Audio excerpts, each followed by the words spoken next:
Boa tarde, pessoal. Sejam todos bem-vindos a mais um dia de evento do ITIS 2020.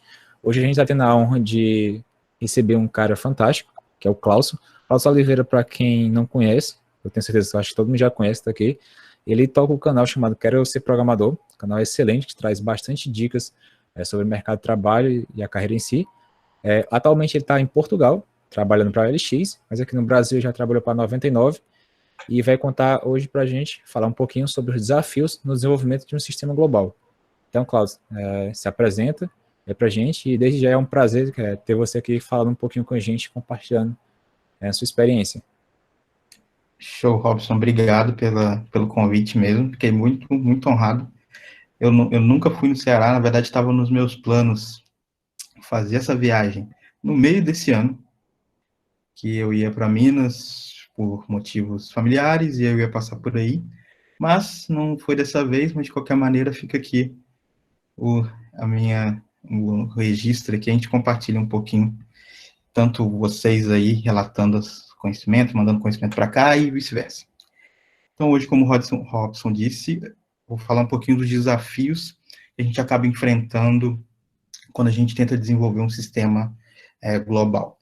E quando eu falo global, eu poderia ter usado várias outras palavras aqui, o termo. Eu poderia falar um sistema internacional, poderia falar um sistema multi-countries, multi-países, que a ideia é mais ou menos a mesma. A ideia é o que acontece quando a gente desenvolve um software que funciona para uma cidade ou para um grupo de pessoas que está geograficamente próximo, né, numa região ou num país mesmo, a gente tem vários desafios, só que quando a gente tenta pegar esse sistema e colocar ele num segundo país, várias perguntas, várias dúvidas e desafios começam a aparecer, e a gente vai ver um pouquinho deles aqui, não são todos, porque na verdade são muitos. Essa palestra é até um pouco audaciosa, porque existem palestras, e daria para fazer palestras só sobre um dos temas, um de cada. Eu trouxe aqui uns 5 temas, e daria para fazer palestra só sobre um deles, por exemplo, mas eu vou tentar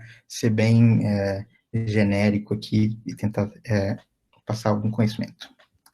Então, quem sou eu no mercado de trabalho? O Robson já falou, mas eu sou o Claudson, esse nome maravilhoso que me complica a vida, que ninguém sabe escrever meu nome, até minha mãe já esqueceu já me chama de Cláudio, acho que ela desistiu.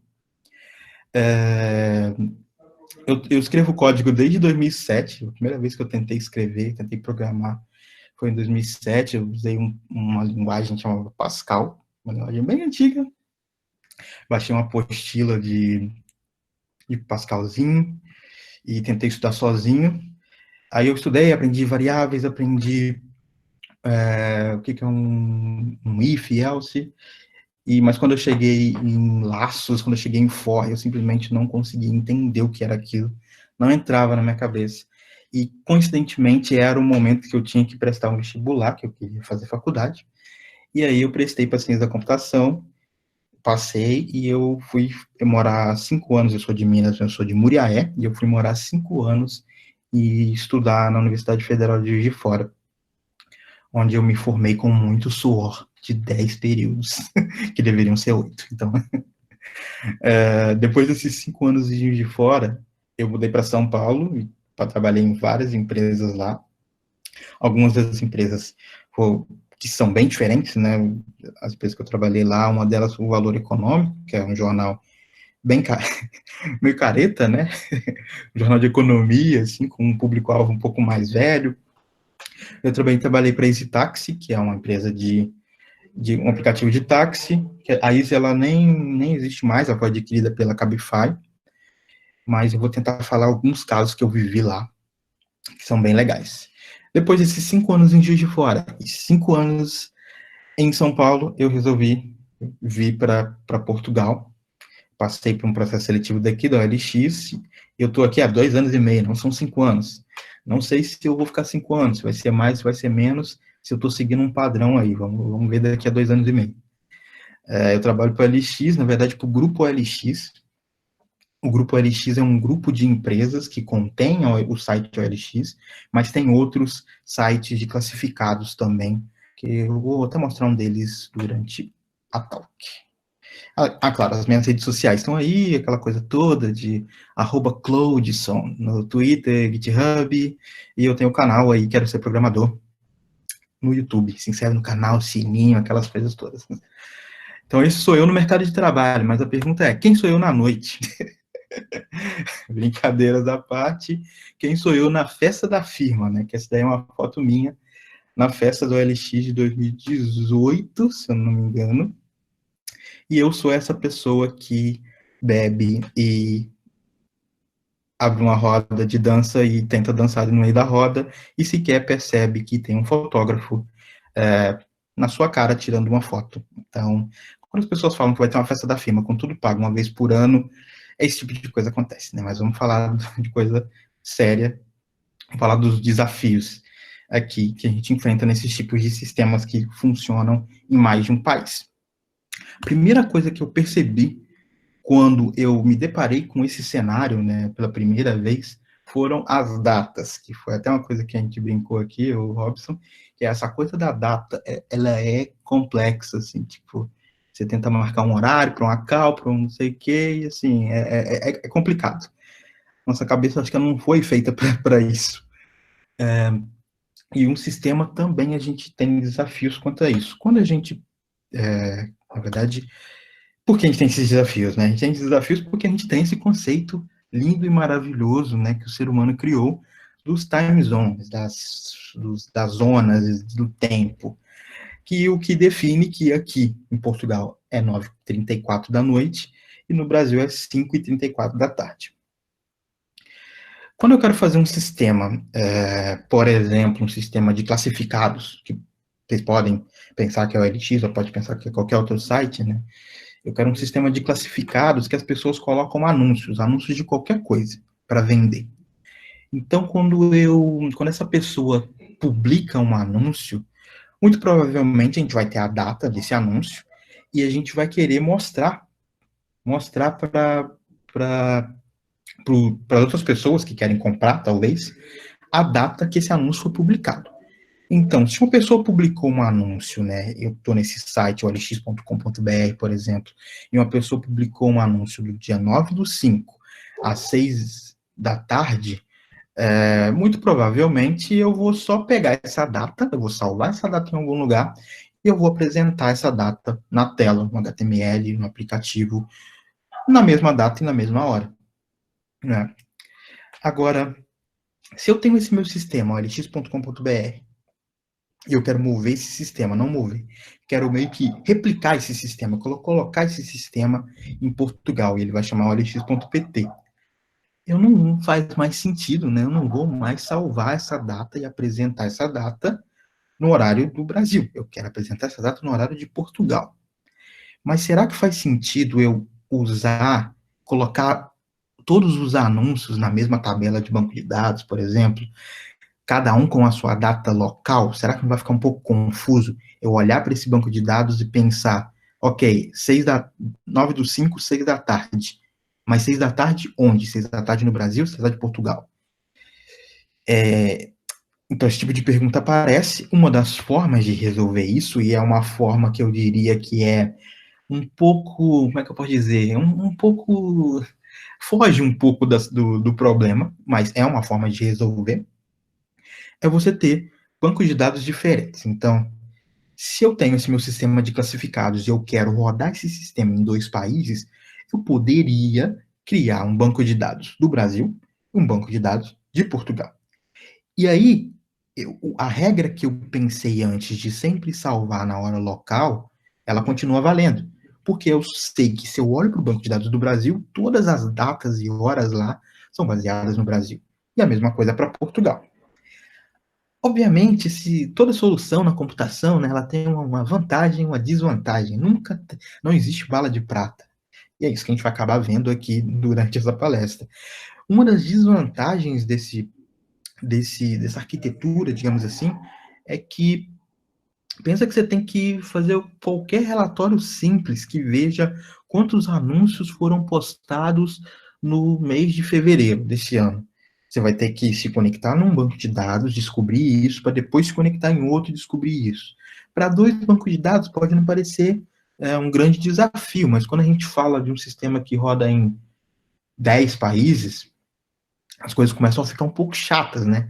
Eu ter que fazer isso 10 vezes.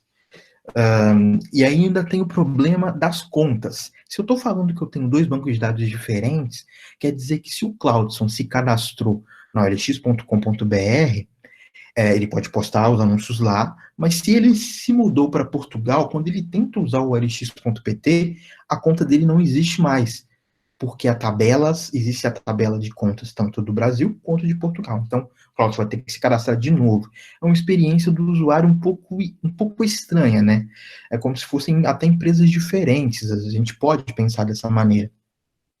Mas a verdade é que eu dei esse exemplo, mas ele nem é tão um exemplo assim no caso da OLX.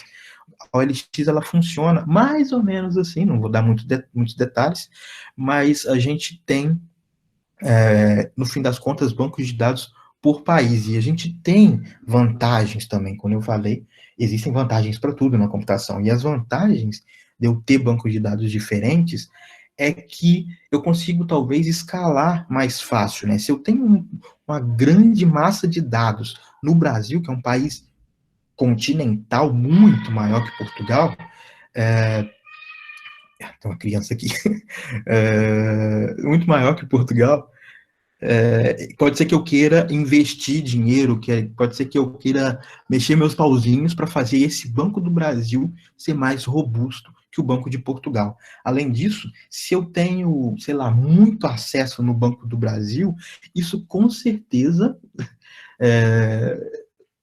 eu posso fazer de um jeito que não afete o sistema de Portugal, porque ele está bem desacoplado. Eu posso até rodar o mesmo sistema num servidor diferente, só para Portugal, e aí as coisas funcionam bem em paralelo mesmo. Então eu tenho essas vantagens. Além disso, no caso da OLX, isso é mais a minha opinião mesmo. Antes de eu trabalhar na OLX, eu achava que a OLX ela era um site local, assim, ela era até um site brasileiro, porque eu não consigo explicar, parece uma coisa muito próxima da gente, não parece uma multinacional que roda em vários países. E eu até acho legal que a empresa se posicione assim. E isso até casa com essa arquitetura de que se o Claudio tem uma conta no Brasil, dificilmente ele vai ter uma conta também em outro país. A gente se importa com as comunidades locais. O Claudio vai postar os anúncios para o Brasil, para as pessoas perto dele. Então, a gente tudo bem separar os dados. Então, na verdade, a gente sempre tem lados positivos e negativos, e esse é uma das soluções. Agora, a gente pode ir para um problema um pouquinho mais complexo, que é um sistema de passagens. Eu tirei esse print do decolar.com, mas você pode pensar num sistema onde as pessoas buscam passagens aéreas, né, do mundo todo. Então, se eu quero ir de Fortaleza para Lisboa no dia 9 de fevereiro de 2021, eu tenho esse voo de ida e esse voo de volta. Mas como que eu apresento essas datas e horas para o usuário? A verdade é que eu tenho que apresentar a data e a hora no time zone do próprio destino e origem. Então, se eu estou falando que é 23h50, o voo parte 23h50, horário de Fortaleza. Mas ele chega em Lisboa 9h55. Então, esse horário 9h55 já é de Lisboa, não tem nada a ver com Fortaleza. Se eu tenho que representar essa data de duas formas diferentes para o usuário, como que eu vou salvar isso no banco de dados? Será que eu vou salvar isso? Não vai fazer sentido eu usar bancos diferentes, porque eu faço muitas consultas, né, relacionando países diferentes, então vai ser muito custoso. Eu vou ter que deixar tudo mais próximo, os dados mais próximos. Será que eu salvo isso na hora local?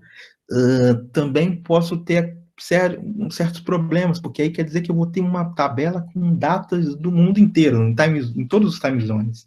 Então, existe um padrão que a maioria, eu diria, dos sistemas, pelo menos os sistemas que eu trabalhei, de salvar as datas em um time zone só, e geralmente esse time zone é o UTC, que é a convenção nossa, naquele mapa que eu mostrei no começo, é como se fosse o meio da Terra, né? o meio do globo. Então, a hora zero, digamos assim, que é ali na Inglaterra, passa por aqui por Lisboa também essa faixa. Então, a gente salva sempre em UTC, e se eu quero apresentar num time zone diferente, eu faço algum tipo de conversão para mostrar esses valores. Claro que isso também tem desafios, porque se eu quero gerar um relatório, se eu quero olhar para a base de dados e tentar entender a hora que o usuário pegou o voo, eu vou ter que fazer esse cálculo. Porque se eu olhar aqui, ó, é 9 de fevereiro de 2021, eu espero que vocês estejam vendo meu mouse. 9 de fevereiro de 2021, às 23h50 em Fortaleza, na verdade, na base de dados, no banco de dados, é 10 de fevereiro, 3h50 da manhã. Então, isso já causa muitos problemas, né? Quando a gente quer tirar um relatório na mão, você não vai poder fazer a conta de meia-noite, né? Porque esse 3 da manhã aqui, na verdade, é o dia anterior para o Brasil. Ou seja, loucuras, mas a gente tem que pensar nisso quando a gente quer um sistema que roda ou em mais de um país, ou até nesse caso ele nem precisa rodar em mais de um país, mas ele oferece um serviço, né, global. Agora a gente tem um outro tópico, que são as funcionalidades por região. Eu gosto bastante desse tópico, porque eu vivi bastante ele na EasyTaxi. Eu ia tirar os prints do próprio aplicativo da Easy, mas como eu disse, a Easy foi adquirida pela Cabify, o aplicativo agora é a Cabify, então eu acabei tirando os prints do aplicativo que eu tenho mesmo, que é do Uber. A ideia é praticamente a mesma. Se você abre um aplicativo, e você pode usar qualquer exemplo, não precisa ser esse aplicativo em si, não precisa usar esse aplicativo em si. Você pode pensar, talvez até você encontre outros exemplos aí quando você abrir aplicativos a partir de agora. Quando eu abro o Uber em Lisboa e eu peço uma corrida da minha casa até... O Uber é um aplicativo, né, de táxi, como se fosse táxi. Quando eu abro uma corrida daqui até o aeroporto, me aparece aqui no lado esquerdo essas opções de serviço. Eu tenho um Uber X, que eu acho que é o mais barato. É o mais barato, né? Dá para ver aqui, 4 euros. Eu tenho o Uber Black, que já é um serviço mais caro, mais top. Aqui em Lisboa está até aparecendo transporte público, que não tem nada a ver com o Uber, mas parece que eles estão tentando concorrer com o Google Maps. Então eu tenho esse serviço. Agora, se eu abro o aplicativo em Fortaleza, eu tenho outros serviços. Eu tenho um serviço conforto aqui que não existe para Lisboa. Então, não só no Uber, mas é bem comum a gente ver aplicativos que mudam totalmente, dependendo de onde que você abre eles. E como que a gente faz isso, né? A gente basicamente tem uma arquiteturinha que é o seguinte: quando eu abro o meu aplicativo, eu preciso fazer uma requisição HTTP ou me conectar com uma API num servidor para pedir essas coisas personalizadas, né? Essas informações que não são fixas, essas configurações. E essa API vai olhar para essas configurações no banco de dados. Mas como que ele vai chegar nessas informações? Aí na EasyTax a gente usava um conceito bem legal, um algoritmo que foi até um brasileiro que fez, que se chama GeoHash, que é basicamente assim: a gente tem um conceito de latitude e longitude, né, de pontos no nosso planeta, só que o GeoHash, ele representa um conjunto de latitudes e longitudes. Então eu estou aqui com uma parte aqui de Fortaleza, e esse quadrante aqui, esse quadro, tem esse GeoHash louco aqui, esse código doidão, e esse código representa todas as latitudes e longitudes dentro desse quadrado. Então, o que a gente fazia na EasyTax era o seguinte: a gente ia na base de dados, no banco de dados, e falava assim: eu vou precisar rodar o meu aplicativo em Fortaleza. Eu vou salvar na base de dados aqui, uma tabela de áreas, por exemplo, ou pode ser até Mongo aqui, eu coloquei um JSON, né, não importa. Eu vou ter uma representação da área Fortaleza, e essa representação de área Fortaleza é o quê? O que a área Fortaleza tem? Ela é um conjunto de geohashes, que são esses aqui, eu coloquei 5, mas poderia ser esses 6 ou até mais. Então, Fortaleza é representada por esses geohashes, que no fim das contas é representada por muitos muitas latitudes e longitudes. Além disso, eu posso colocar qualquer configuração que eu quiser. Então, eu posso colocar os serviços que estão disponíveis para essa região. Então, aqui eu coloquei, para esse conjunto de GeoHash eu tenho Uber XL, eu tenho Comfort e assim por diante. Então, voltando para o nosso desenho de request, né, a gente abre o aplicativo e a primeira coisa que o aplicativo, isso é uma hipótese, né, a gente trabalhava assim, mas a gente abre o aplicativo, a primeira coisa que esse aplicativo vai fazer é mandar para a API a posição atual dessa pessoa. Essa é a minha latitude e longitude. A API, o que ela vai fazer é transformar essa latitude e longitude num GeoHash, tem um algoritmo para isso, e com esse GeoHash a gente pergunta para o banco de dados: existe alguma área salva com esse GeoHash? Existe, ela é a Fortaleza. Beleza. Então eu vou olhar para esse JSON, para essa configuração, pegar os serviços disponíveis e entregar esse serviço para o aplicativo. E aí a gente tem aquele resultado de que para cada região a gente tem serviços diferentes. E quando eu falo região, a gente nem precisa pensar em países diferentes, né? Na Easy mesmo, se eu abrisse o aplicativo em Fortaleza, se eu abrisse em Salvador e se eu abrisse em São Paulo, eu tinha opções totalmente diferentes. Línguas. Outro desafio quando a gente fala de um sistema que precisa rodar em vários lugares, em vários países diferentes. Aqui na nossa mesma tela, a gente viu que todos os meus textos eles estão sendo apresentados em inglês. Mas por que eles estão sendo apresentados em inglês se eu estou com o aplicativo aberto em 2 países, em dois lugares, que a língua oficial é o português? Bom, porque a gente precisa tentar ser empático, a gente precisa tentar respeitar a pessoa que está usando esse aplicativo. Não é porque uma pessoa está no Brasil que ela é obrigada a falar português. Ou não é porque uma pessoa está na Inglaterra que ela é obrigada a falar inglês. Então, se eu configuro o meu celular para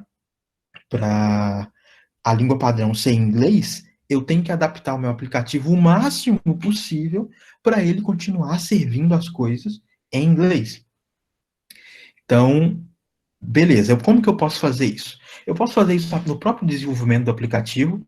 Eu não sou um grande especialista em desenvolvimento de aplicativo, porque minha carreira é mais focada em back-end do que em mobile, mas eu sei que para desenvolvimento Android, por exemplo, você pode criar um arquivo para cada língua, se eu não me engano, alguma coisa assim, que a gente chama de como se fossem strings de tradução. Então eu falo assim, essa minha tela do meu aplicativo, ela tem essa chave aqui para exibir esse valor, e essa chave, o valor para essa chave, em português, é transporte público. Em inglês, é public transportation. E em espanhol, não sei, mas é outra coisa. Então, todas essas informações estão salvas dentro do próprio celular, e quando você muda a língua, o celular já magicamente muda tudo. Beleza. Eu posso fazer assim. Mas pensa comigo, esse tipo de informação aqui, essas opções, Uber Black, Uber X, elas são opções que podem mudar de um dia para a noite. Eu posso querer amanhã lançar um serviço novo em Fortaleza. E quando a gente fala de desenvolvimento de aplicativos, mudar aplicativos é uma coisa que leva um pouco de tempo, principalmente quando a gente fala de iOS, de sistemas para o iPhone. Porque a gente tem que desenvolver, a gente tem que mandar para a loja e tem toda uma fase de testes e eles aprovam se eles querem ou não disponibilizar essa versão para os usuários. Então, todo esse fluxo é um pouco lento. Se eu quero lançar uma coisa amanhã, cara, não tem como. E se eu faço desse jeito, se eu como Uber faço desse jeito e a EasyTaxi faz de outro jeito, a EasyTaxi é uma competidora, ela está na frente, esse tipo de coisa, né, acaba tendo uma competição de mercado. Então, se eu não quero deixar essas coisas fixas no celular, as próprias strings também, né, de tradução, eu poderia ter isso no próprio banco de dados. Só que eu acabei mostrando aqui no lado direito que os nomes são fixos e são, por exemplo, Comfort em inglês. E se eu mudar para português, será que eu quero mostrar Comfort? Será que não é melhor eu mostrar Uber Conforto ou alguma coisa do tipo?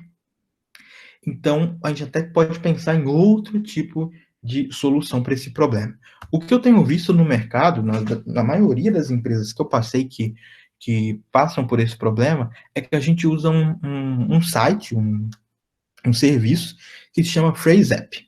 Esse PhraseApp, a ideia é bem simples a princípio, ele tem coisas mais complexas, mas a princípio é daquelas ideias que a gente pensa, por que eu não pensei nisso antes? Eu deveria estar ganhando dinheiro. Que é o seguinte, eu venho no PhraseApp, eu adiciono uma chave, que eu chamei aqui de Comfort Name, a chave do conforto lá, daquele serviço, e aí nessa setinha vermelha eu tenho uma opção para escolher a língua. Então, para português, eu quero que o valor dessa chave seja Uber Conforto. Se eu clicar aqui e mudar para inglês, eu vou colocar o meu valor que eu quero para inglês, só Comfort, e assim por diante. Então, esse lugar é uma central onde a gente coloca todos os valores das chaves.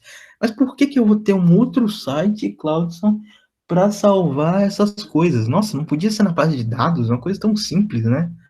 Bom, sim, poderia ser na base de dados, respondendo. Mas, quando a gente usa esse tipo de sistema, e a gente até poderia desenvolver esse sistema, mas a gente acaba gastando tempo nisso, né? E se eu trabalho no Uber ou qualquer outro lugar, eu não quero ficar desenvolvendo essas coisas, eu quero desenvolver as coisas do próprio negócio. Então, acaba sendo mais fácil eu usar um serviço externo, e esse serviço ele nos ajuda em quê? Ele ajuda o time de desenvolvimento, de tecnologia, a delegar essa coisa da tradução para outro time, para outras pessoas. Na hora que eu estou desenvolvendo o aplicativo, eu só preciso fazer assim, ó. Nessa tela, eu vou mostrar um valor, que eu não sei qual é ainda. A chave desse valor é Comfort Name Key. Ponto, coloquei. E aí eu vou e aviso para outro time, por exemplo, para o time do Chile. Olha, tem uma chave nova. Vocês podem traduzir ela para mim, por favor? Ela chama Comfort Name Key. E aí essas pessoas vão ter acesso a esse sistema também. Elas vão chegar aqui, elas vão buscar pela chave e elas vão perceber que o valor para o espanhol delas está vazio. Elas vão preencher e sucesso. Então eu meio que deleguei esse problema. Eu não preciso mais pensar agora quais são os valores de tradução. Mas a gente chega num novo problema, né? Porque tudo na computação, a gente cria uma solução e aí a gente acaba com um novo problema, um novo desafio. Então, tem um errinho aqui de digitação, é língua, mas o que acontece é que, provavelmente, quando eu abro o aplicativo ou quando eu entro numa tela que eu preciso de uma tradução, eu vou fazer uma request para a API. Essa API ela vai ter que, de alguma forma, buscar os dados que estão salvos no PhraseApp. E aí, quando ele descobrir qual é o valor, porque, voltando aqui, o celular disse, a língua padrão do telefone é português. Então, o API vai pedir para o PhraseApp me dar o valor dessa chave em português, e o valor vai ser retornado para o aplicativo. Então, parece simples, mas a gente tem um novo desafio, que é o seguinte, será que eu quero esperar esse tempo todo de requisição para a API, e a API vai fazer uma requisição, né? Tem a galera aí de redes que vai saber me dizer muito melhor do que vai saber falar muito melhor do que eu sobre isso. Essa soma essa latência de rede aqui entre o aplicativo e a API e entre a API e o PhraseApp. Será que eu quero isso? Será que se uma pessoa está no meio da rua, num 3G, numa conexão ruim, será que eu vou querer gastar esse tempo para responder, só para pegar uma tradução?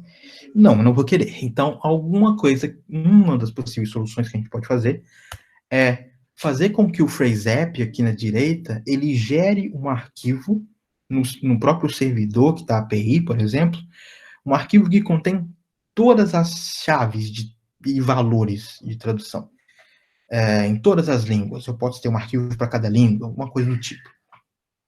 A ideia é que esse arquivo vai ficar disponível para a API, de alguma forma, e aí na hora que o aplicativo falar para a API, olha, o usuário acabou de me abrir aqui o aplicativo, e a língua padrão do telefone dele é inglês. Então a API vai olhar para esse arquivo que está perto dele, ou seja, a gente vai evitar fazer aquela conexão de rede, né, para o PhraseApp, a gente vai ter um I/O aqui que vai ser mais rápido, querendo ou não. E aí eu vou pegar do próprio arquivo a chave, o valor, e entregar para o aplicativo. Mas ainda tem uma pergunta: como que eu gero esse arquivo?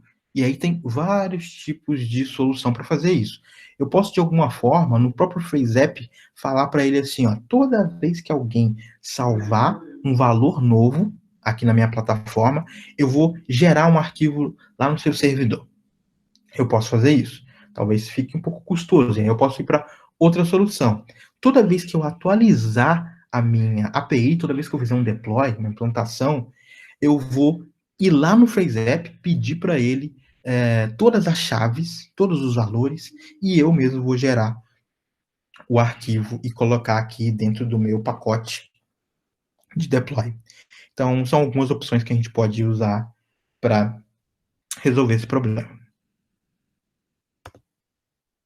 Bom, aí aqui tem até uma brincadeira que eu não sei se já aconteceu com vocês, mas já aconteceu comigo. Acontecia até quando eu trabalhava na EasyTaxi, na verdade, esse tipo de coisa.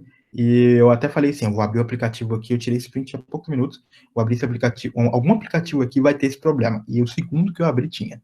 Que é o seguinte, meu celular, ele tá em inglês. Então, se você olha todas as opções aqui, esse aplicativo chama Glovo, um aplicativo de entregas de remédio, de comida, de supermercado, tudo em qualquer coisa, na verdade. Todas as minhas opções aqui em branco, elas estão em inglês. Só que eu tenho essa opção aqui, que ele mesmo colocou verde, tá? Nem foi eu, que está em português, ofertas, até onde eu sei, não tem ofertas em inglês, até onde vai meu conhecimento de inglês, isso está em outra língua. Então, eu até coloquei aqui, eu sou bilíngue, o aplicativo sabe que eu sou bilíngue, porque ele está me mostrando uma tela com coisas em português misturado com inglês. Esse tipo de coisa pode parecer um erro meio juvenil, né? Um erro meio bobo, mas a verdade é que às vezes a gente acaba fazendo isso com uma consciência que esse tipo de coisa pode acontecer. Por exemplo, isso daqui poderia ser uma campanha. Eu tenho quase certeza que isso daqui é uma campanha de marketing. Se eu abrir amanhã, pode ser que isso daqui não esteja mais aqui. Isso daqui tem cara de ser uma opção que não é fixa. Então, eu acredito que essas coisas aqui, em branco, muito provavelmente estavam salvas lá na minha primeira ideia de salvar dentro do aplicativo mesmo, e aí quando eu mudei a língua, ele mudou para mim, perfeito. Só que isso daqui, como é uma campanha, como eu não sei o que vai ser amanhã, não está dentro do celular. Provavelmente ele fez uma requisição e pediu isso para a API. E o que a API fez? A API, de novo, relacionado com o que a gente falou de funcionalidade por região. A API entendeu qual era a minha região, Lisboa, Portugal. Ela percebeu que a língua oficial era português e ela me entregou que a campanha dessa região, que, obviamente, está salvo em português. Então, eu tenho esse mix de coisas e por mais que a experiência seja ruim, porque se eu for uma pessoa aqui em Portugal que não fala português, eu não vou conseguir saber o que é isso. Quando a gente está desenvolvendo um aplicativo, um site, a gente tem como time que decidir essas coisas. Qual que é o custo? Quanto que eu vou demorar para fazer esse botãozinho, para fazer essa campanha? Poderia ser um banner enorme em várias línguas, sendo que essa campanha só é para Portugal. Será que faz sentido eu fazer a mesma arte em inglês? Será que faz sentido eu pedir para o programador, para a programadora programar um if, alguma estratégia para entregar o verdinho diferente? A resposta muitas das vezes é não, mas eu sempre me surpreendo quando eu vejo um aplicativo que pensou nisso e que resolveu isso mesmo. Tipo, eu tentei pegar isso do Uber e eu abri o Uber em 2 lugares diferentes. Aqui eu simulei um lugar diferente e ele me mostrou um banner indo por Uber Eats, que é um outro serviço deles de comida, só que o banner estava em inglês, mesmo eu abrindo no Brasil. Então eu falei, caramba, os caras pensaram nisso mesmo. Então, esse tipo de coisa que acontece. Pagamentos é o nosso último tópico aqui. Não tem como fugir, né? O dinheiro. Deixa eu ver se tem alguma coisa aqui que está acontecendo. Tá tudo bem. Pagamentos. Infelizmente não tem como a gente fugir, né? De dinheiro, de moeda, de cobranças. Então, de novo, Uber. Até parece que eu gosto muito do Uber, mas é porque eu não tenho muita criatividade, me desculpe. De novo, você pode pensar em qualquer sistema que funcione em mais de um país, que funcione em mais de um lugar com moedas diferentes. Então, eu tenho aqui um print de quando eu fui no Brasil, provavelmente. E aí eu tenho duas corridas, né? Provavelmente eu fiz uma corrida para ir para o aeroporto, e aí eu paguei em euro, aqui em Portugal. E quando eu cheguei no Brasil, em algum momento eu peguei o Uber e paguei em real. Então, tem duas corridas que me cobraram valores em moedas diferentes. Será que isso é o mesmo caso das datas? Porque eu tenho moedas diferentes, como é que eu vou salvar isso no banco de dados? Será que eu tenho que converter isso? Não existe um UTC de moeda, né? Não existe uma moeda universal. Será que eu salvo tudo em real? Será que eu salvo tudo em euro e sigo a vida? Bom, o que eu tenho visto é que não faz muito sentido, a princípio, converter. Parece muito over-engineering, né? Parece muito exagero de engenharia, diria eu. Então é mais fácil eu ter uma tabela, eu salvo a corrida, aqui eu peço desculpa que eu misturei português e inglês, mas corrida, valor e moeda.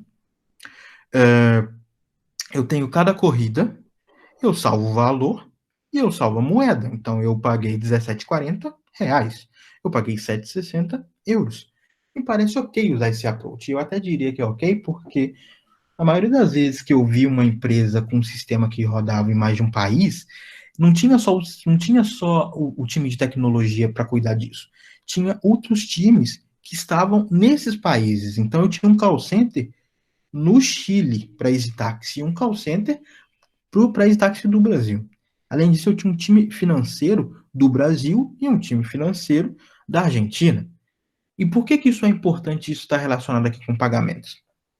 Quando chega no final do mês e os times querem fazer os balanços, ver como é que está a saúde da empresa, eles querem fazer isso para a operação local, para o Brasil, no caso do time do Brasil, e para a Argentina, no caso do time da Argentina.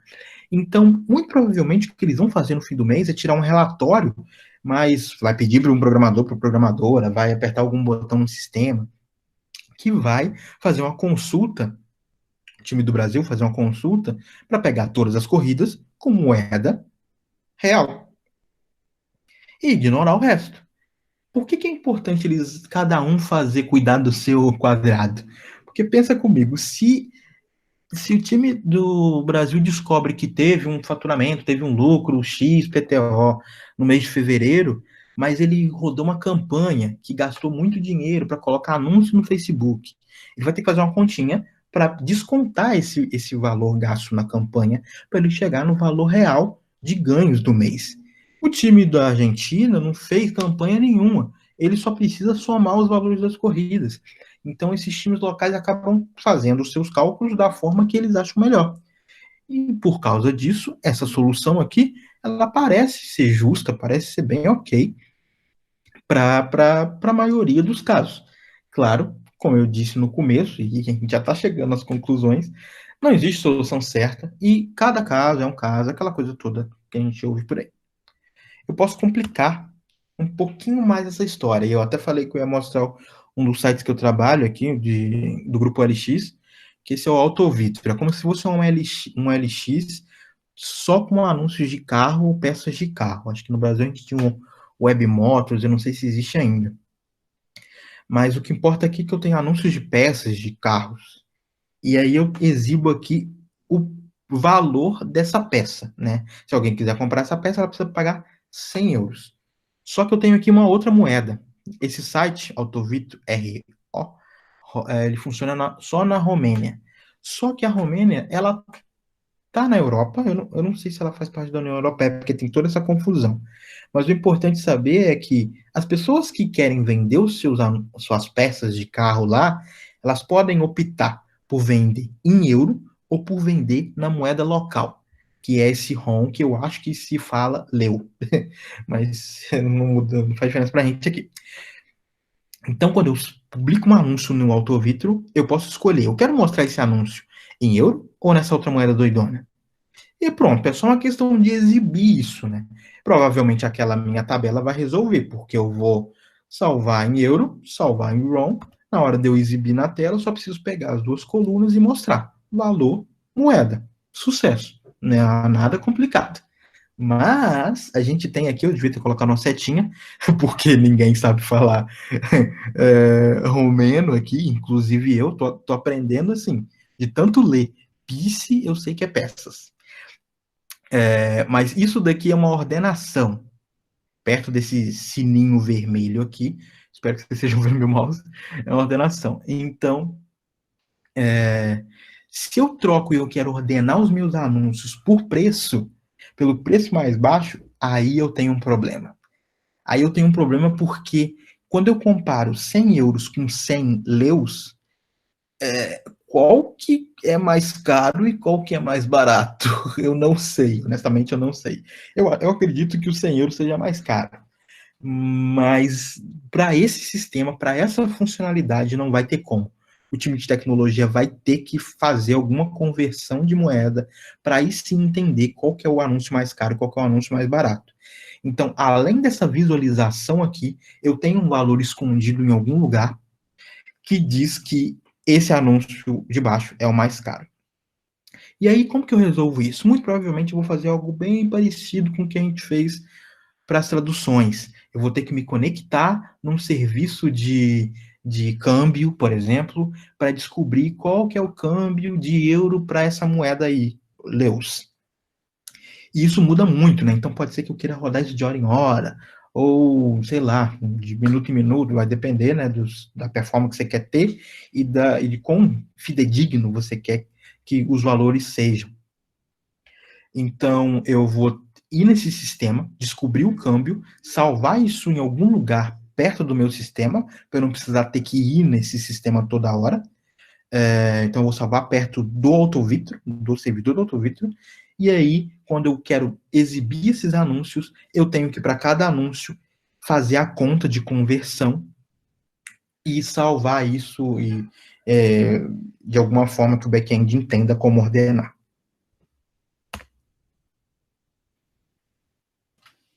Além disso, a gente volta para aquela tela onde eu tinha duas corridas em que eu fui cobrado em moedas diferentes. Então, como que eu cobro a moeda, como que eu cobro a corrida na moeda certa? Ainda tenho esse problema. A verdade é que, a princípio, é bem simples, mas eu vou dizer daqui a pouquinho quais são os problemas que acontecem. Quando eu finalizo uma corrida, provavelmente o aplicativo vai mandar uma requisição para a API, falando, cobra essa corrida, por favor, em reais. E o valor é R$17,50. Essa API vai se conectar com o que a gente chama de gateway de pagamento. É um outro sistema que não é nosso, que a gente até paga por ele, e ele, no fim das contas, vai chamar um adquirente, que vai se conectar com o banco, ou se vai conectar com o cartão de crédito. Então, ele é a ponte entre o meu sistema e o dinheiro em si. Então, é só eu passar aqui para o gateway de pagamento o valor e a moeda, e ele já vai fazer isso magicamente. A princípio, é simples. Mas a gente tem aqui um print de um gateway de pagamento que eu usava bastante na OLX, que se chama Adyen, ou Adyen, não sei como se fala, porque é uma empresa holandesa. E a ideia é a seguinte, como eu falei, a gente paga por cada transação que a gente está fazendo, né? Se eu estou cobrando 5 reais, aqui ele está me cobrando 12 centavos de dólar se eu estou cobrando um Mastercard. Então eu tenho essas taxinhas que eu tenho que parar e pensar um pouquinho se faz sentido ou não usar esse gateway. Além disso, eu preciso olhar para o suporte que esse gateway dá no mundo, nos países. Aqui na América Latina, por exemplo, no lado esquerdo, eu vejo que esse gateway só funciona no Brasil e no México.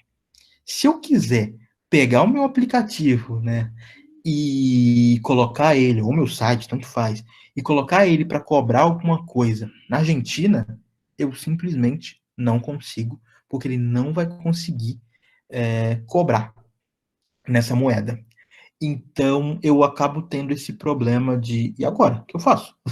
Eu estava funcionando de boa, cobrando aqui no Brasil e tal, tentei ir para outro país, eu não consigo. Vou ter que procurar um outro gateway de pagamento. E será que esse outro gateway, eu vou usar um gateway só e aí eu vou ter que trocar do Brasil também? A gente vai ver daqui a pouco que isso também não é uma boa ideia. E a gente acaba chegando numa solução, e era o que a gente tinha na EasyTaxi. Acredito eu que no Uber ou qualquer outro serviço, eles têm que fazer algo parecido, que é eu ter um sistema que tem suporte a vários gateways de pagamento. Então, eu uso a Adyen no Brasil, mas na Argentina eu uso outro, eu uso Pagar.me, por exemplo. Então, o que aconteceria? Aqui eu até coloquei que é pagamentos, mas na verdade a gente volta para a nossa ideia de funcionalidades por região, que é o quê? Eu falo para minha API, o aplicativo fala para a API, por favor, cobra para mim essa corrida nessa área, ou essa corrida nessa latitude e longitude. Algum jeito tem que dizer onde que essa corrida aconteceu. A API vai entender, beleza, essa corrida aconteceu em Salvador. Vamos na base de dados, de novo, encontrar a área de Salvador e ver qual é o gateway de pagamento que a gente usa em Salvador. Então, em Salvador, a gente usa o Stripe, que é um gateway de pagamento bem famoso, porque a API dele foi uma das melhores que surgiu há muito tempo atrás. E aí, essa API entende que ela vai usar o Stripe, ela vai se conectar com o Stripe, bem daquele jeito que eu falei do gateway de pagamento, e vai cobrar. Sucesso. Cobrança feita. Manda um sucesso para o celular. Pronto, terminou. Só que mais um problema. Só problemas na nossa vida, né? No aplicativo do Uber e em vários aplicativos que a gente acaba fazendo cobrança, até na Netflix, né? A maioria hoje em dia é assim. Você coloca o seu cartão de crédito uma vez e depois disso você não precisa colocar mais. Como que eles fazem isso? Eles não salvam a Netflix, o Uber, esse serviço, eles não salvam o seu cartão de crédito na base de dados deles, porque eles não podem fazer isso na maioria das vezes. Para você fazer isso, se eu não me engano, o termo é PCI Compliance, tem um código, mas o que importa aqui é que para você ser uma empresa que faz isso, você tem que respeitar um conjunto de leis do mercado financeiro. E o Uber, o negócio dele não é mercado financeiro, dificilmente ele vai se importar com isso. Então é muito mais fácil, quando você digita os seus dados de cartão no Uber, o aplicativo se conectar direto com o gateway, para o que a gente chama de tokenização. Que ele vai gerar um token. O que é esse token? É uma chave desse gateway de pagamento e essa chave representa o seu cartão. Então, o gateway de pagamento te entrega, essa aqui é a sua chave para esse cartão e o que o aplicativo faz é mandar essa chave para o back-end e essa chave, sim, pode ser salva na base de dados, porque ela é uma chave, ela não tem informação sensível, né, nela.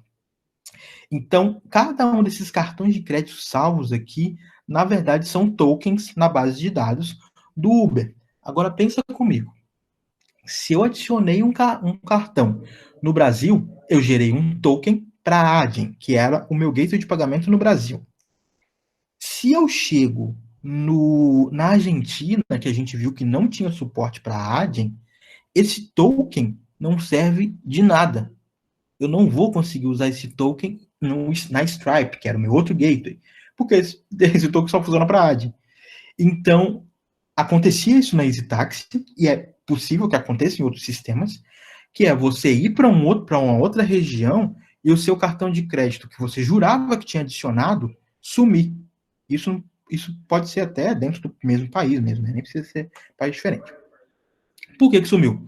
Porque naquela região você não tem nenhum token de pagamento. E aí você tem que colocar o seu cartão de novo, mesmo que seja o mesmo cartão, e ele vai se conectar num outro gateway, e aí sim ele vai fazer a tokenização. Claudson, por que você não fez um token de todos os gateways? Bom, será que é legal eu fazer de todos os gateways sempre? E se forem muitos gateways, será que não vai demorar muito?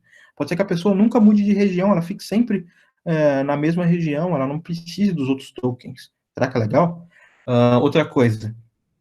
Beleza, eu posso fazer todos os gateways hoje, mas amanhã pode ser que alguma coisa de contrato mude, pode ser que eu perceba que as taxas de um gateway são muito altas num país e eu quero trocar o gateway. Então eu vou trocar o gateway, mas o usuário antigo vai continuar sem o token desse gateway. Então não tem como fugir. Esse tipo de problema, quando a gente trabalha em países que, quando a gente trabalha melhor com um gateway que não funciona em todos os países que a gente está, a gente acaba enfrentando esse tipo de problema. Conclusões, nossa, falo muito. Conclusões. Conclusões é que, sim, existem vários desafios quando a gente, só da gente pensar, ok, eu vou fazer esse meu aplicativo aqui para funcionar no Brasil. Vou querer que ele funcione agora no México. Só de eu ter essa ideia, já aparecem vários problemas. E que quando a gente fala de arquitetura, não existe uma arquitetura certa e uma arquitetura errada. Existe uma arquitetura que resolve melhor um problema, mas que outra arquitetura pode resolver melhor outro problema. Então não existe certo e errado, existem opções. É mais ou menos isso. Eu deixei alguns links aqui. Eu nem entrei muito em internacionalização, por exemplo, porque eu tive a sorte ou o azar de trabalhar em sistemas, por exemplo, que nunca funcionaram no Japão e no Brasil. Pensa comigo, aí as coisas mudam totalmente, até o estilo da página muda. Então, esse tipo de problema eu nunca passei por ele, mas é importante dizer que os exemplos que eu dei aqui são alguns dos muitos exemplos que existem vários outros. E esse primeiro link é até uma palestra bem legal, acho que é do Léo Balter, da Brasil JS, que fala bem mais sobre línguas, sobre internacionalização. E eu deixei outros links aqui importantes, alguns para vocês chegarem e se aprofundarem melhor nos assuntos que eu falei aqui. Muito obrigado de novo pelo convite. Fiquei muito feliz mesmo. Eu espero muito um dia poder fazer essa ou outra palestra pessoalmente. Acho que a gente vai passar por isso. Espero que vocês fiquem todo mundo bem. Cuidem das suas famílias, das pessoas que vocês gostam. E é isso. Muito obrigado. E um merchanzinho aí do Quero Ser Programador. Espero que eu tenha escrito certo. Quero Ser Programador no YouTube, aquela coisa toda. Se inscreve no canal.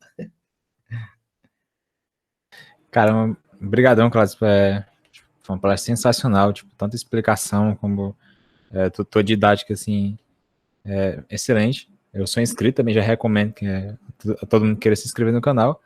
E eu queria saber quanto tempo tem pra gente fazer algumas perguntas pra ti. Pode estender. Cara, pode. Vai com tudo aí. Então, beleza. Pessoal, quem tiver alguma pergunta e quiser fazer por mic, pode só testar o mic antes e pode estar fazendo a pergunta abertamente, ou pode escrever aqui no chat que eu leio a pergunta para ele. Então, pode ser qualquer pergunta, tá? Se eu souber responder. Pode ser pergunta sobre Portugal, pode ser pergunta sobre alguma experiência numa das empresas, como que eu fui para São Paulo, como que foi a faculdade, qualquer coisa.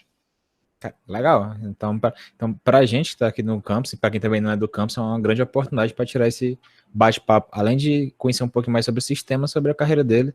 E outro mexendo, lembrando também no canal, ele já conta um pouquinho das histórias dele e essa trajetória. Então, dá um tempinho para as perguntas. Tem algumas anotadas aqui, mas eu vou esperar o chat. E obrigado, Matheus dos Anjos. Tem um amigo que chama, tem um professor, na verdade, professor de dança, chama Matheus dos Anjos também. Obrigado, Rafael. Javel Queiroz. Javel que estava lá no começo. Então, inclusive, o Javel acabou perguntando aqui qual foi um dos desafios que você superou, que mais te orgulhou, ou que mais te deu orgulho, no caso. Tá bem. Tem alguns, mas eu lembro de um que eu acabei citando ele um dia desses, que é o seguinte: quando a gente pensa em código, quando a gente pensa em programação, a gente acaba sendo muito focado em eu preciso aprender tecnologias, eu preciso aprender a escrever o melhor código, a fazer o melhor sistema. E uma coisa que explodiu minha cabeça, assim, tenho certeza que mudou minha carreira, foi quando, lá na EasyTaxi mesmo, me colocaram num time novo, num time de pagamento. Eu trabalhei no time de pagamentos lá por 2 anos, e bem no começo desses 2 anos, me colocaram nesse time, e a primeira coisa que eu tinha que fazer era pegar um sistema. Na verdade, não era um sistema. Era assim, a gente tinha a base de código no Git, né, no versionamento, e alguém começou a codar, alguém começou a programar uma funcionalidade nova e ficou programando por 6 meses sem colocar nenhum desses códigos em produção. Enquanto isso, a gente estava mandando várias coisas para a produção. E o meu trabalho foi fazer com que essa funcionalidade fosse para a produção. Só que quando eu pegava a branch do Git, quando eu pegava essas mudanças dessa pessoa, que nem foi eu que desenvolvia, eu nem sabia nada do contexto desse problema, e quando eu pegava os códigos estavam muito diferentes dos códigos que realmente estavam em produção. Então eu fiquei um mês, pelo menos, tentando fazer para quem já trabalhou com Git, o merge, né? Tentando juntar a funcionalidade que devia estar em produção com a versão realmente de produção. E eu tenho orgulho disso porque, como eu disse, até então eu achava que o meu valor em empresas era mais codificar programas e tal, era mais fazer, escrever código. E esse foi um exemplo de que isso foi extremamente difícil e, e eu acabei colocando uma coisa que eu não fiz, sabe? Uma coisa meio de desapego também do meu código.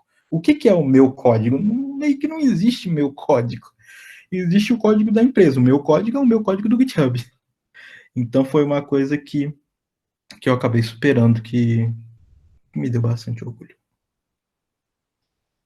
Rindo de desespero, imaginando os testes unitários.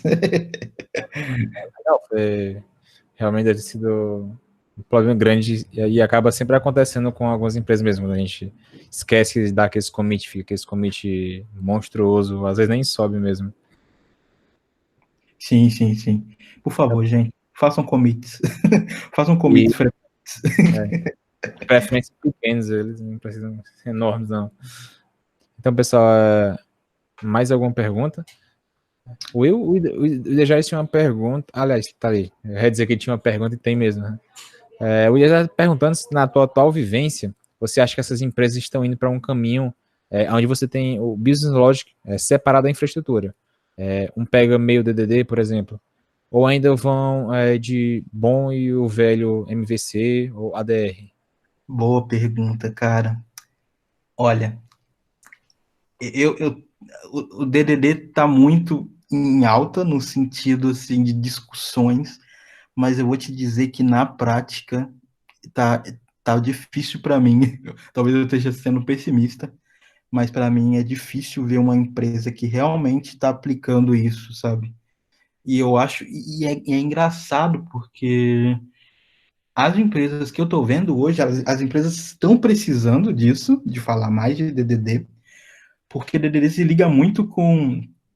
Eu não sei se todo mundo sabe que é DDD, vai ser bem arriscado eu tentar explicar aqui rapidamente, mas é um conceito de que a sua aplicação ela tem domínios, ela tem subdomínios. Então, se eu trabalho para uma empresa de corridas, de igual Uber, esse é o meu domínio, praticamente. Então, quando eu falei que não faz sentido eu programar uma aplicação de tradução, é porque essa aplicação de tradução não tem nada a ver com minha regra de negócio. Então, por que eu falo que DDD é muito importante? Por causa dos microserviços, porque as empresas elas têm sistemas enormes hoje, principalmente a maioria das empresas estão nessa pegada de, pelo menos as empresas maiores, de eu fiquei desenvolvendo nesse sistema por anos e agora eu não consigo mais. As equipes cresceram, só que elas não conseguem mais, elas estão uma atrapalhando a outra nos commits, por exemplo, deploy e coisas. Então eu quero quebrar esse serviço grande em serviços menores, onde eu vou ter um time que vai cuidar de um ou alguns serviços menores. Então eu já acabo dividindo a responsabilidade. E aí o grande ponto é, as empresas querem chegar nisso, só que como que se quebra um sistema? Uma forma de quebrar o sistema é identificar talvez seja falando besteira aqui, até porque eu estudo DDD ainda, não sou um grande conhecedor, mas tem os bounded context, é como se fosse um subdomínio, como se fosse um contexto da aplicação. Então, dentro do Uber, dentro do meu aplicativo de corrida, eu tenho um contexto só de pagamento, só de cobranças. Esse contexto só de cobranças, ele pode ser enxergado como um sistema separado. Então, eu poderia criar microserviços sobre isso. Mas, respondendo a sua pergunta, é uma coisa que as empresas, eu acho que as empresas, elas querem, elas precisam de DDD, mas elas não sabem disso, a maioria delas. E elas estão tentando quebrar os seus sistemas do jeito que dá. E, cara, MVC, cara, é bem difícil. Eu acho que todo sistema, ele, MVC. Acho que MVC acaba sendo mais aplicado do que DDD, apesar de que, por exemplo, repositórios, que é um padrão do DDD, tá em todas, assim, tipo, mesmo a gente usando MVC, a gente mete lá um repositório e, e acha que tá fazendo DDD. Acho que é mais ou menos por aí. Mas eu acho que uma tendência vai ser cada vez mais as empresas olharem para isso, assim, em algum momento elas vão perceber que o valor disso, acho que elas só não perceberam ainda porque DDD é um assunto muito abstrato. Eu já participei de algumas reuniões de DDD, de event storming, por exemplo, e assim, eu vi os desenvolvedores perguntando, tá, mas para que e esses post-its aí, o que eu faço agora? Como é que isso vira o que na prática? Então, o DDD acaba sendo tão abstrato que as empresas e as pessoas não conseguem relacionar isso com o sistema. Vladimir, espero que eu tenha respondido você, Francisco. Se não, você pode mandar de novo aí, beleza? Vou responder aqui do Vladimir. Se o... Pode, Pode responder? ah, pode responder. Ah, é a Kelly, eu acho. Desculpa, Ah, Kelly. é porque a gente tem uma conta para poder estar utilizando isso. Pode Desculpa. achar. Quer que eu leia pra ti ou tu lê tranquilo? Eu leio. À vontade. Parabéns pela palestra, obrigado. Ela queria saber quais tecnologias vocês mais usam na empresa, aqui, na empresa que eu estou agora, né? Então, lá no LX, né, relacionando com a pergunta anterior do Francisco, a gente também está passando por isso de ter um sistema grandão, e esse sistema grandão monolito, ele está em PHP. PHP está vivo, gente, PHP não morreu, não desistam do PHP. É um sistema bem grande e, assim, é o sistema que suporta a empresa, mas a gente está tentando quebrar esse PHP e usar outras tecnologias. Eu acho que hoje em dia, daqui para frente, vai ser bem difícil a gente ter uma empresa grande que só tem uma grande linguagem, assim, sabe? Ou não, melhor dizendo, uma grande base de código. Acho que a gente até pode ter só PHP, mas a gente vai ter vários sistemas menores. Alguém aí aprovou PHP. Então, assim, a gente tem esse grande em PHP, só que agora a linguagem principal da empresa que ela tem adotado, assim, tipo, vai fazer algo novo, tenta fazer em Go. Se você vê que o problema Go não atende, aí você pode se justificar e usar uma outra tecnologia. Então, tem coisas em Go, tem coisas, eu mexi com Kotlin faz alguns meses, mudei algumas coisinhas em Kotlin, tem Python está em todas, principalmente quando fala de ciência de dados, machine learning, essas coisas, mas até tem Python também para fazer uns scripts rápidos, né? E é isso. Então, e claro, né, não tem como fugir hoje em dia do JavaScript. JavaScript front-end, a gente está usando React e está sendo bem legal a experiência lá, porque a gente está conectando o React num sistema que já existe. Então, ao invés de eu criar um React tudo do zero, eu tenho uma página que carrega e algumas partes dessa página são componentes React. Então, o React também está bombando, essas tecnologias do JavaScript moderno também é ótima. É uma ótima pegada. Vamos ler aqui, vou ler mais. PHP com rapadura. É o evento, né? Alguma motivação para a escolha do Gol? O Fagner perguntou. Cara, boa pergunta. Eu não participei dessa decisão para te dizer com certeza. Eu posso imaginar que a decisão pelo Go seja porque eu acho que Go é um das linguagens que eu conheço por alto, assim, porque também não dá para conhecer todas as linguagens, né? Mas do que eu conheço por alto, eu acho que Go é uma opção muito boa quando a gente pensa nessas aplicações não tão grandes. Eu acho que fazer um monolito em Go, fazer um sistema em Go que resolve tudo, eu acho que isso pode ser um erro bem grande, porque a ideia do Go é ser simples, a ideia do Go é, tipo, poucas palavras reservadas. Eu acredito fortemente que é mais a linguagem fica mais agradável quando você faz sistemas menores. Como o próprio Francisco disse aí, o Docker é feito em Go e o Docker é uma exceção à regra, né? O Docker é uma aplicação gigantesca, já tentei ler código no GitHub, assim, muita coisa. Mas eu acho que Go é um bom meio termo entre uma linguagem que é moderna, no sentido de que ela olhou para as linguagens anteriores e ela disse, eu quero isso, eu não quero isso. Eu acho isso legal.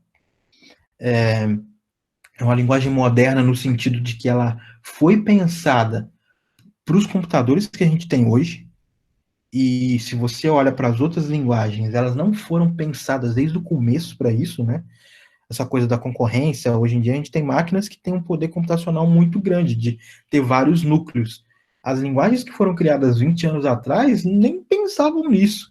Então, ter uma linguagem que já nasceu pensando nisso é bem legal. É tipo salvar, no fim das contas, é salvar dinheiro da empresa. Tipo, se eu conseguir colocar um programa Go rodando ao invés de 4 programas PHP rodando, sei lá, em máquinas diferentes, ou até na mesma máquina, eu estou salvando dinheiro no fim das contas. Então acho que é mais ou menos por aí, porque escolher Go. Legal. Fazer uma das minhas perguntas aqui, aproveitando que o chat deu uma parada. Vocês também, Claudio, vocês também estão adotando, tu falou que tinha uma página com um pouco de React. Vocês também estão utilizando o conceito de micro front-ends e você acha que isso pode ser uma boa solução como foi os microserviços? Eu não sou eu sou bem distante do front-end para ter a resposta. Lá na empresa a gente não está usando, pelo menos do que eu conheço do conceito de micro front-ends, a gente não está usando nesse sentido. Porque a gente, por exemplo, quando a gente carrega uma página, a gente entrega a página do jeito que ela era antes, só que tem alguns buracos, alguns pedaços que a gente trocou pelo componente React. Mas isso não quer dizer diretamente que isso seja um micro front-end. Eu não vejo assim, eu acho que a gente ainda não está resolvendo assim. E eu acho que essa ideia ainda tem que amadurecer um pouco. Eu acho que, na minha opinião, ainda não está muito claro por qual se a comunidade front-end já sofreu bastante para chegar nessa conclusão. Entende? Eu acho que é uma coisa que a comunidade front-end pode se espelhar na back-end e evitar isso também, é que microserviços virou uma coisa muito hype, assim, né? Muito popular. Só que às vezes você não precisa, sabe? E às vezes o seu sistema já é pequeno. Eu gosto de monolitos, para falar a verdade. Não gosto muito dessa ideia de ter vários sistemas que resolvem coisas muito pequenininhas, porque essa granularidade, para mim, ela causa problemas. Tipo, eu quero fazer um deploy de uma funcionalidade, eu preciso coordenar vários serviços para não quebrar, porque um depende do outro, então tem vários desafios. Eu acho que a comunidade front-end devia pensar também nisso, para não deixar esse termo virar a mesma coisa do back-end, sabe? Hoje em dia, esse ano, eu não lembro quem falou isso, mas foi alguém importante da comunidade back-end que já falou em macroserviços. Então, parece que a gente, sabe, está caminhando para chegar na conclusão de que calma, microserviço também não é essa coisa toda. Vamos tentar separar nosso sistema assim, mas vamos ter uma certa responsabilidade de que a gente não quer ter tudo tão pequeno. Então, é mais ou menos por aí que eu penso. Fugir da resposta. Não, cara, bacana, eu concordo contigo plenamente. Também acho que até precipitado demais pensar que eu acho, na minha opinião, que o front-end precisa ser quebrado em partes nesse momento. Uma pergunta que eu queria fazer para ti agora, já voltando um pouco mais sobre os sistemas globais e até misturar um pouco. Robson, Pode falar, Fagner. só Não, a prioridade é sua, cara. À vontade. Inclusive, o Fagner palestrou aqui há uma ou 2 semanas atrás. muito bacana o tema, bem interessante. Valeu. É uma coisa que eu já vinha com uma dúvida um pouco de globalização de sistema, sabe? Legal. Foi bem interessante porque esclareceu de fato de vários desafios que a gente tem quando se fala nisso. Só dando alguns, por exemplo, falaram de microserviço, eu já tinha visto falar uma vez que, apesar de ser o hype, né, de você estar nessa onda de microserviço e tal, a gente passou por isso na empresa de ter a ideia de gerar um microserviço exclusivo, e a gente teve uma consultoria um pouco para identificar se a gente precisava de um microserviço ou não, né? Uhum. Mas, assim, em resumo, o que a gente teve logo de cara para se pensar microserviço foi uma parada muito mais lançada para escalar time do que para escalar aplicação. Sim, verdade. Né? Nessa visão de que quando a galera começa a trabalhar no modelo Spotify, né, como chamam, né, Uhum. e você vai trabalhar com times de vários lugares, surgiu essa ideia de você ter esses microserviços se comunicando, né? Só que a forma de pensar e a complexidade disso é totalmente diferente do que a gente tem comumente, né? Do que a gente aprende, do que a gente via antes disso, né? E foi bem interessante que no fim a gente poderia ter criado um microserviço lá, no nosso caso, era uma calculadora, né? Era apenas para calcular ali no tempo de requisição do usuário algumas oportunidades para ele ali, coisa rápida, alguns valores rápidos para ele. Mas acabou que a gente optou por não, a gente não quis trazer essa complexidade para a gente, né? Porque a gente teria que ver de outra forma, seria realmente algo mais desafiador. E dado o tempo que a gente precisava para isso, foi optado que não, né? E falando um pouco também sobre essas soluções de você não ter bala de prata, né? Também nessa mesma discussão a gente teve uma outra coisa tratada lá, que foi escolher soluções é entender que não existe bala de prata, né? Você nunca vai ter uma coisa que vai abraçar tudo, que vai resolver tudo. E se você, ao escolher, é tentar pensar assim, tudo tem um defeito, né? Tudo vai ter uma coisa ruim. Eu posso lidar com essa coisa ruim? Se essa solução, ela resolve o meu problema e o que gera de coisa ruim dela eu consigo lidar, então possivelmente é uma solução cabível para mim, né? Sim, exatamente. Eu confesso que, tipo, depois dessa conversa, isso foi uma conversa que a gente teve com o Rafael Pontes, não sei se você já ouviu falar, é um cara que é reconhecido pela galera aqui, Fortaleza, enfim, pela comunidade de Java e tudo mais. Eu confesso que me mudou bastante algumas visões, é bem interessante você ter, assim como esse bate-papo aqui com você agora, porque traz pra gente todo um pensamento que você não tem, né? No dia a dia, por exemplo, no software que eu desenvolvo, eu até agora não precisei pensar como seria esse cara para o mundo, né? Globalizar essa solução. Sim. Mas e quando eu precisar, né? Então vai abrindo os olhos para algumas coisas. E sim, muito bacana. Desculpa te cortar. Não, pode seguir. É só mesmo falar que eu esqueci de falar isso na palestra, mas tipo, nada do que eu falei aqui quer dizer que precisa ser aplicado, né, em todos os sistemas, porque é bem isso que você falou, essa maturidade de escolher, né? Tipo, quando a gente escolhe, é o que você disse, na verdade a gente tem que saber o que a gente quer perder com a nossa escolha, é praticamente isso. Tipo, se eu escolher essa solução, eu vou ter um ponto negativo, né? É o que você disse, esse ponto negativo tá ok, beleza. E tem outra coisa também que eu ia dizer, que é o seguinte, a nossa área ela é difícil porque a gente precisa se antecipar para algumas coisas. A gente tem que, quando a gente está programando, a gente tem que pensar um pouco mais à frente, mas a gente também não pode pensar muito na frente, porque a gente não sabe se a gente vai chegar nesse momento. Então, se eu estou fazendo um programa e eu já meto tradução, já meto por região, mas eu nem sei se eu vou para esse lugar, pode ser que eu só esteja perdendo meu tempo. Então, é uma coisa bem difícil chegar na conclusão de que isso daqui eu vou investir mais tempo, eu vou fazer de uma forma que vai ser desacoplada, que vai ser extensível, mas isso daqui não. Isso daqui eu tenho certeza que ninguém vai olhar para isso daqui por 2 anos, então eu vou fazer da forma mais rápida possível. Eu acho que é bem. E eu acho que esse tipo de coisa é uma das coisas que a gente acaba.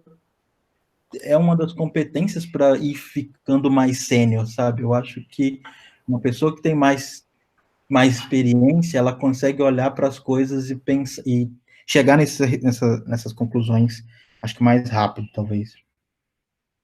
Sim, é bem isso mesmo. Foi uma das coisas que logo de cara eu já mudei, né? Porque quando você passa existem coisas que a gente vai aprendendo e muda totalmente o modo que você vê, né? Uhum. E quando a gente nessa conversa começou a desenvolver um pouco disso, mudou muito a minha forma de pensar, né? E acredito que ao longo da experiência, e como você vê as coisas, é importante é uma coisa que você adquire e vai mudando a sua senioridade, né? Sim. Mas enfim, valeu aí, muitíssimo obrigado, eu toco o barco aí pro próximo. Valeu, Fábio. É Fábio, né? Bate-papo sensacional, mas. Opa, Robson. Oi. Pode Opa, falar, Cláudio, eu queria só dar uma palavrinha aqui. Opa, eu só queria agradecer a sua disponibilidade, porque o Robson falou com você e você aceitou prontamente, né? Você está cedendo um pouco do seu tempo aí, né? Eu acho que é muito importante aí. Acho que serviu muito para os alunos, né? Amadurecerem e tomarem esse conhecimento, né? E eu falei aqui antes para o Robson para perguntar se você pode continuar, porque se não perguntar, eles vão até 10 horas da noite aqui, né? Era justamente isso que eu ia perguntar agora, sobre... Prometo que eu parei por aqui, deixo pra galera aí continuar. Melhor, né? Porque tá tarde aí para você, né? Tá tranquilo, tá tranquilo. São 10 horas, né? Já vai dar 11.